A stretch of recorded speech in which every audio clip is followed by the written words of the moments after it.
A todos os irmãos, eu resolvi gravar esse vídeo devido à grande demanda de dúvida que existe entre as pessoas sobre o tema dízimo. Um dos textos mais utilizados para mencionar a existência do dízimo está em Malaquias 3, a partir do versículo 7.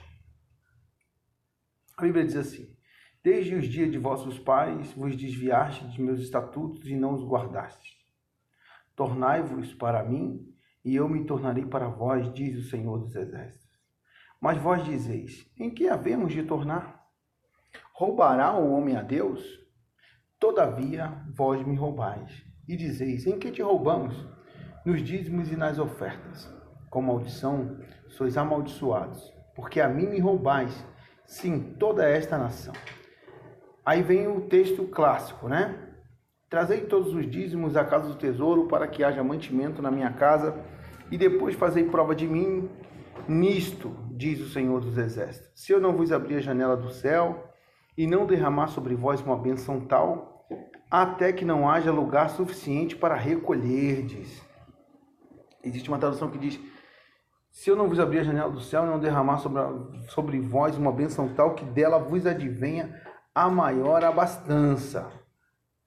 E uma outra tradução diz: até que não haja lugar suficiente para recolher no seu celeiro. Porque os dízimos no passado eram grãos, eram trigo, era coisa plantada, amém? E também eram animais que você criava e levava. Então você levava o melhor do seu animal, levava o melhor da sua plantação e entregava no altar. Com relação a isso, as pessoas falam muito sobre o dízimo ser do Novo Testamento e outras dizem que o dízimo é do Velho Testamento e devido a isso não deve ser guardado, nem deve ser utilizada essa questão, já que várias formas de liturgia do Velho Testamento foram abolidas. Bom, primeiro fato sobre essa questão é: o dízimo é do Velho Testamento ou é do Novo? Ou é dos dois? A Bíblia relata que Abraão, quando ele veio da matança dos reis, quando seu sobrinho Ló foi levado cativo, ele juntou alguns homens e foi atrás de Ló para poder libertá-lo. E quando ele voltou, vitorioso, ele encontrou Melquisedeque. A Bíblia fala sobre esse Melquisedeque que Abraão encontrou e Abraão recebeu de Melquisedeque pão e vinho. Você vem de uma luta muito árdua e aquele sacerdote ficou sabendo que Abraão tinha vencido os reis e foi ao encontro de Abraão e ofertou a ele comida, pão e vinho.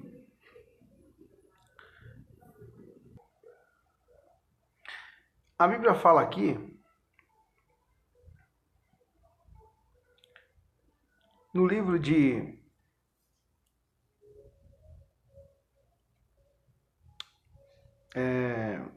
Gênesis, capítulo 14, o seguinte, em versículo 18: E Melquisedeque, rei de Salém, trouxe pão e vinho, e era este sacerdócio do Deus Altíssimo. Note que Melquisedeque era sacerdote do Deus Altíssimo. Então tinha um culto a todos os deuses da época e Melquisedeque cultuava ao Deus verdadeiro, cultuava ao Deus que Abraão cultuava, ao Deus que no livro de Gênesis capítulo 12 falou para Abraão assim: sai da tua terra, da tua parentela, da casa de teu pai e vai para um lugar que eu vou te mostrar. E Abraão deu ouvidos à voz e saiu da sua terra como peregrino. Note que Abraão não viu Deus, ele ouviu Deus. E aqui, já na terra, ele vai socorrer a Ló, e quando ele socorre a Ló, Melquisedeque veio ao encontro dele, que ele veio vitorioso, e Melquisedeque ofertou a ele pão e vinho. E a Bíblia diz que ele recebeu o pão e vinho da mão. E a Bíblia diz, no versículo 19, e abençoou e disse, bendito seja Abraão pelo Deus Altíssimo, o possuidor dos céus e da terra. E bendito seja o Deus Altíssimo que entregou os teus inimigos nas tuas mãos. E Abraão deu-lhe o dízimo de tudo. Para por aqui. E Abraão deu-lhe o dízimo de tudo. Tudo. Se Abraão entregou o dízimo e Abraão não viveu na lei, então vamos lá, vamos pensar aqui. Abraão não viveu na época da lei. Então, se não tem lei, temos graça. Amém? Graça. Então, sem a lei existe a graça. A lei só foi instituída com os filhos de Arão. Então, antes da lei era graça. Abraão, ele recebeu pão e vinho, que hoje representa a Santa Ceia, né?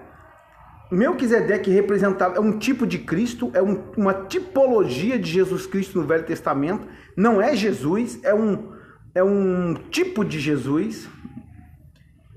Quando eu digo um tipo de Jesus, é uma pessoa que age como Jesus age. Ele era sacerdote, a Bíblia diz que Jesus é sumo sacerdote. Ele era sacerdote do Deus Altíssimo, Jesus é o sumo sacerdote do Deus Altíssimo. Ele não era da tribo de Israel, porque o povo de Israel não existia ainda. Jesus é da tribo de Israel, mas Jesus também é antes da tribo de Israel, então ele é um tipo de Cristo. Abraão, reconhecendo que o divino, que Deus atuava através de Melquisedeque, ofertou a ele o dízimo de tudo. Então o dízimo é da graça, o dízimo não é da lei.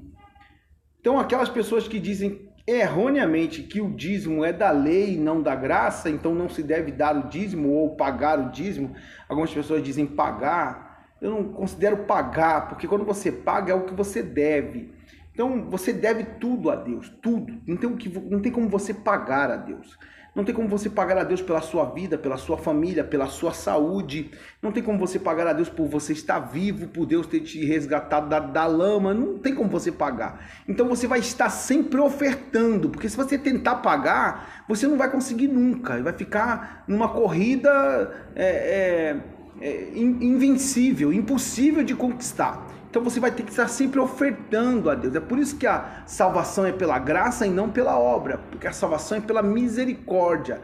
A salvação é algo que nós não merecemos, mas Deus nos dá. Por quê? Porque nós se prontificamos a fazer a vontade do Senhor e corremos esse caminho, essa trajetória, mas sabendo que tudo que fazemos pelo Senhor é graça. Então, voltando ao assunto do dízimo, o dízimo é da graça e não da lei. Então você deve sim dar o dízimo, ofertar o dízimo na casa do Senhor. Note que Melquisedeque não pediu o dízimo, Abraão ofertou o dízimo. O dízimo também é uma oferta. O dízimo é uma oferta que vem de coração. Mas você leu em Malaquias lá, trazei todos os dízimos na casa do tesouro para que haja mantimento na minha casa? Sim. Por que o profeta falou isso? Porque eles estavam na lei, e na lei o dízimo era uma obrigação do judeu, e o judeu tinha parado de ofertar. O judeu já não dava mais o dízimo, porque eles estavam vivendo um momento terrível da vida deles. Eles estavam vivendo um momento em que eles estavam voltando do cativeiro babilônico, né? Depois que Ciro libertou eles, então a cidade de Jerusalém estava em construção, os muros de Jerusalém estavam sendo construídos, o povo estava vivendo uma depressão, uma crise financeira. Então, quer dizer, ora os reis da Pérsia permitiam que eles construíssem, ora não permitiam que eles construíssem. Então, eles poderiam investir muito dinheiro ali e, de repente, o rei mandar destruir a cidade toda e trazer todo mundo de volta para a Babilônia de novo, espalhar o povo. Então, o povo estava apreensivo. A gente não vive aqui no Brasil um momento que as pessoas falam, os investidores estão apreensivos com o Brasil. De repente, o presidente fala alguma coisa que os investidores não gostam, aí a moeda cai e o dólar aumenta, não é assim? É ou não é? Então, assim também era na época, de uma outra forma. Eles estavam com medo. Quem tinha dinheiro, os lordes, os reis, os príncipes, eles não queriam gastar o dinheiro que tinham reconstruindo Israel da noite por dia. Então o que o povo fazia? O povo não dava o dízimo. Mas aí Deus usa o profeta Malaquias para dizer para Malaquias o seguinte: olha, faz o seguinte, avisa o povo que é para eles confiarem em mim. Eles podem dar o dízimo, trazei todos os dízimos à casa do tesouro para que haja mantimento. Por quê? Porque o levita vivia daquilo que era levado para a casa do Senhor. O levita vivia disso. Então tinha que levar os mantimentos para a casa do Senhor para que o levita sobrevivesse, para que a casa do Senhor fosse estucada, fosse rebocada, tivesse adorno. Nós vemos no livro de Ageu que o Senhor fala: é tempo para vós de habitardes em casas edificadas, enquanto a minha casa está assolada. Por que o Senhor fala isso no livro de Ageu? Ageu, ele é contemporâneo de Malaquias. Por que o Senhor fala isso? Ageu profetizou para Zorobabel, fortaleceu a mão do povo. Em outras palavras, confia no povo. O Senhor fala no livro de Ageu: minha é a prata e meu é o ouro. Nós temos que confiar que Deus vai suprir a nossa necessidade mesmo num país em crise. O povo de Israel estava sofrendo, estava reconstruindo Jerusalém, reconstruindo o seu país, e tudo poderia desabar da noite para o dia, como desabou um dia. Então eles estavam apreensivos e não doavam, não ofertavam na casa do Senhor, não doavam, então ficavam com medo. Aí Deus fala: trazei todos os dízimos, confie em mim, faça a prova de mim. É por isso que Deus mandou fazer prova dele. Assim é hoje. Nós temos que confiar em Deus em tudo. Nós temos que confiar em Deus na nossa saúde. Temos que confiar em Deus não só no dinheiro, mas temos que confiar em Deus que aquele que é solteiro, Deus vai abençoar com uma esposa abençoada. E se for mulher, vai abençoar com um marido abençoado. Aquele que é casado, Deus vai abençoar o casamento. Então você tem que confiar em Deus. É necessário que você confie em Deus. Vai confiar em quem se você não confiar em Deus? Você tem que confiar que Deus vai abençoar seu emprego, que você vai ganhar, você que é assalariado vai ganhar mais. É claro que você não vai ficar de braço cruzado, você vai trabalhar por isso. Você tem que confiar em Deus. Amém? Então eu quis fazer esse vídeo, gravar esse áudio. Perdão, não é vídeo, né? É um áudio, né? É uma tela, eu estou gravando a tela aqui do celular. Então, para tirar algumas dúvidas. Talvez existam algumas pessoas que não concordem comigo.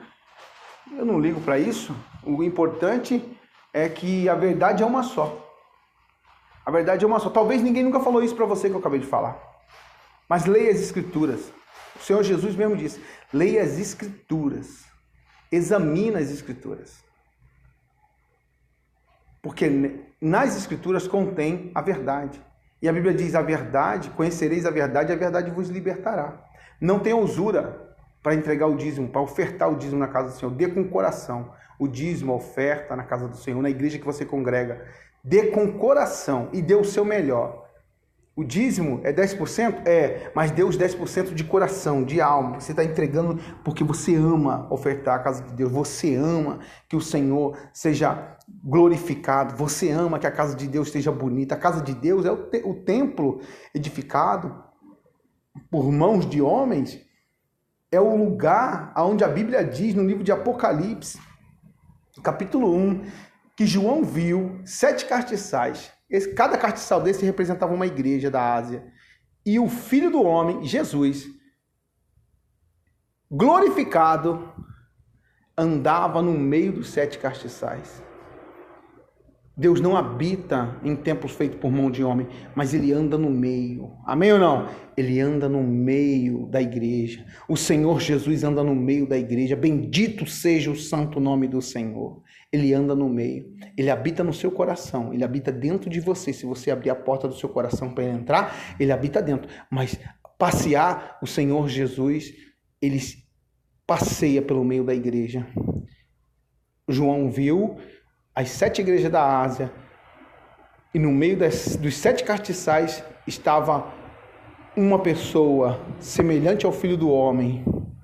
Ele tinha olhos como de fogo, as pernas como bronze polido.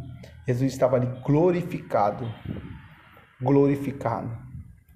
Amém? Então, Deus abençoe os irmãos. Uma noite abençoada. E não se esqueça, conhecereis a verdade e a verdade vos libertará. Quando você for ofertar ao Senhor, oferte de coração. Tudo que você fizer para Deus, tudo, vou louvar, faça de coração. Se você fizer obrigado, por obrigação, só a igreja recebe, mas Deus no céu não recebe. Até aquilo que é uma lei de Deus para fazer, você tem que fazer por oferta. Porque a oferta vem de dentro, vem da alma, vem de coração. Amém? Deus te abençoe em nome do Senhor Jesus e abençoe sua família.